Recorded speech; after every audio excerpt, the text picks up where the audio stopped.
Radhe Krishna friends, आपका दिल से स्वागत है आपकी अपनी चैनल आइडियल मेमोरियल प्रोफिशिएंसी पे। मुझे लगता है आपको ये बिल्कुल नहीं पता होगा कि अगर किसी भी टॉपिक की अंडरस्टैंडिंग क्रिस्टल क्लियर हो तो उसे याद रखना, मेमोराइज करना उतना ही आसान होता है। And I will try my best to help you with that. So without wasting much time, let's get started. Hello and welcome back to the another video of organ and of medicine, जिसमें हम कर रहे थे case taking from A K. Das part 2। So यहाँ पर हमने कुछ videos already cover up कर ली है। जो प्रीवियस वीडियोस है वो चैनल पर अवेलेबल है। अगर आपने वो नहीं देखी तो जाकर आप चेकआउट कर सकते हो। उस वीडियोस में हमने डिस्कस किया है इंट्रोडक्शन से लेकर समरी तक, और कुछ क्वेश्चंस जो वाइवा में पूछे जा सकते हैं और आपके क्लिनिकल प्रैक्टिस के पॉइंट ऑफ व्यू से भी आपके लिए इंपॉर्टेंट है। पिछले वीडियो में हमने देखा था कि हम क्यों पेशेंट की पर्सनल हिस्ट्री को इतना इंपॉर्टेंस देते हैं, और अब के वीडियो में आज का हमारा जो क्वेश्चन है वो है why the minute peculiarities and lesser accessory symptoms in taking up a chronic case should be considered. मतलब कि छोटी से छोटी क्रॉनिक केस जब हम लेते हैं तो जो छोटी से छोटी पेक्युलरिटीज़ हैं, क्यों हम उसको इम्पोर्टेंस देते हैं, उसका रीज़न दिया गया है नीचे 3 पॉइंट्स में। ठीक है, तो let's cover up. First is, in the disease they are the most characteristic and least resemble to those of acute disease। मतलब कि हर छोटी से छोटी बात का यहाँ पर हम नोट इसलिए लिखते हैं, इसलिए हम हर पॉइंट को मेंशन करते हैं क्रॉनिक केस में, क्योंकि कई बार जो डिसीज़ की मोस्ट कैरेक्टरिस्टिक चीज़ है वो छोटी से छोटी चीज़ है, वो इसलिए इम्पोर्टेंट हो जाती है क्योंकि पेशेंट को खुद को क्रॉनिक केस में याद नहीं होता कि उसको कब ये स्टार्ट हुआ, किस वजह से स्टार्ट हुआ। तो कई बार हर एक छोटी बात इंपॉर्टेंट होती है, जबकि एक्यूट डिसीज़ है उसमें थोड़ा सा पूछने पे आपको पूरी डिटेल मिल जाती है। क्रॉनिक केसेस में कैरेक्टरिस्टिक ढूंढने में थोड़ा टाइम लगता है। So in the disease they are the most characteristic and least resemble to those of acute disease.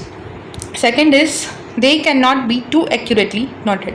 इतना एक्यूरेटली कोई भी नहीं बता पाता कि हाँ इसी वजह से ये हुआ था या इस पॉइंट के बाद ही ये हुआ था, इसलिए हर डिटेल को मेंशन करना भी इम्पोर्टेंट होता है। क्योंकि कई बार पहले बार हमने जब केस लिया, दवाई दी, अगर वो काम नहीं की, अगर हमने माइन्यूट डिटेल को नोट डाउन किया है तो दूसरी बार हमें उतना डिटेल प्रोसेस करने की ज़रूरत नहीं है। We can go through it and we can find की और क्या चीज़ रिस्पॉन्सिबल हो सकती है।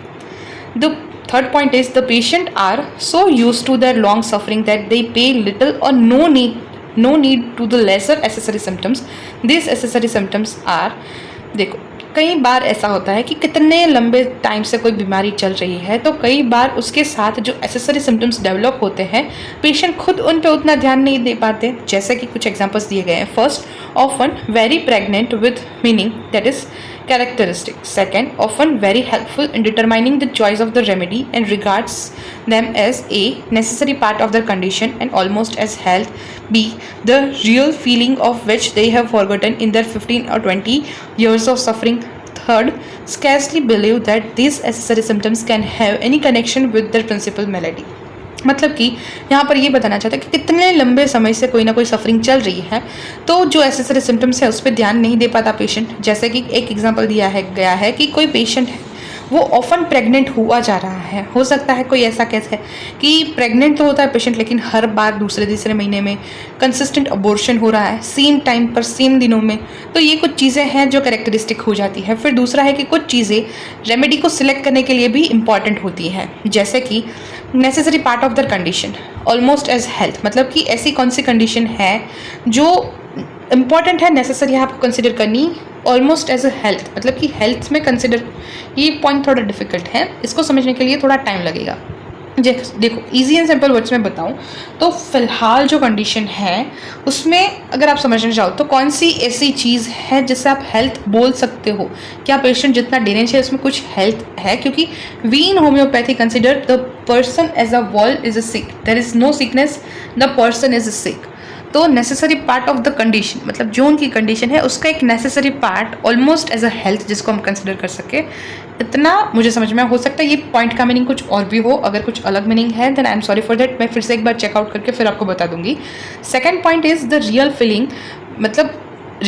मतलब यहाँ पर क्या बताना चाहता है कि पेशेंट अगर 15-20 सालों से सफ़र कर रहा है तो उससे पहले उसके जो एक्चुअल विचार थे, जो थॉट्स थे, जो फीलिंग थी, वो पेशेंट को कई बार याद ही नहीं होती। कि आप उसका ट्रू नेचर जानने की अगर कोशिश करोगे तो उनका रियल नेचर कैसा था ये जानना इम्पॉर्टेंट है। और अगर ये रियल नेचर जो हिट हुआ है, मतलब किसी ने कोई बहुत अच्छे नेचर का था और कोई आया उसकी लाइफ में, या फिर कोई रिलेटिव ने कुछ टॉन्ट मारा, और इस कोई फैमिली डिस्प्यूट की वजह से, कोई भी रीज़न हो सकता है जिसके बाद कोई प्रॉब्लम शुरू हुई। हो सकता है वो माइन्यूट प्रॉब्लम हो, नी पेन हो, बैक पेन हो, और वो 15, 20, 25 सालों से चल रहा है, और उस पेशेंट को खुद को नहीं पता है कि इससे पहले 20-25 साल पहले उनकी ऐसी कौन सी फीलिंग थी, वो कैसा फील करते थे और क्या चीज़ हर्ट हुई थी। So this is the second point, and third point is scarcely believes that this accessory symptoms can have any connection with the principal malady। मतलब जो उनको एक्चुअली अभी हुआ है वो ऐसा मानते ही नहीं है कि ये किसी और चीज़ की वजह से हो सकता है, या फिर इसका और उसका कुछ कनेक्शन है, तो वो ऐसा कनेक्शन फील नहीं कर पाते, इसीलिए वो बताते ही नहीं है। सो दिस इज़ व्हाट कि क्यों माइन्यूट पिक्युलरिटीज़ हैं और लेसर एसेसरी सिम्टम्स हैं, वो हमें क्रॉनिक केस में ज़रूर से कंसिडर करने चाहिए।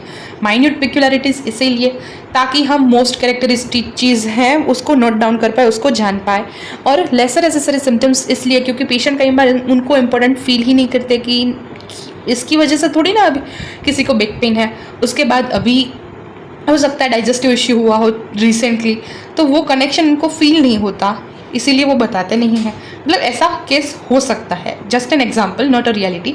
सो इसीलिए लेसर एसेसरी सिम्टम्स और माइन्यूट पिक्युलरिटीज़ को क्रॉनिक केस में कंसिडर करना इंपॉर्टेंट है। So in the next video we will discuss why the hypochondriac patient describe the symptoms in exaggerated form and why the indolent patients detail less। तो मिलते हैं next video में, तब तक के लिए tata see bye bye and take care. Hope this video will be helpful to all of you. Thanks for watching this video till end।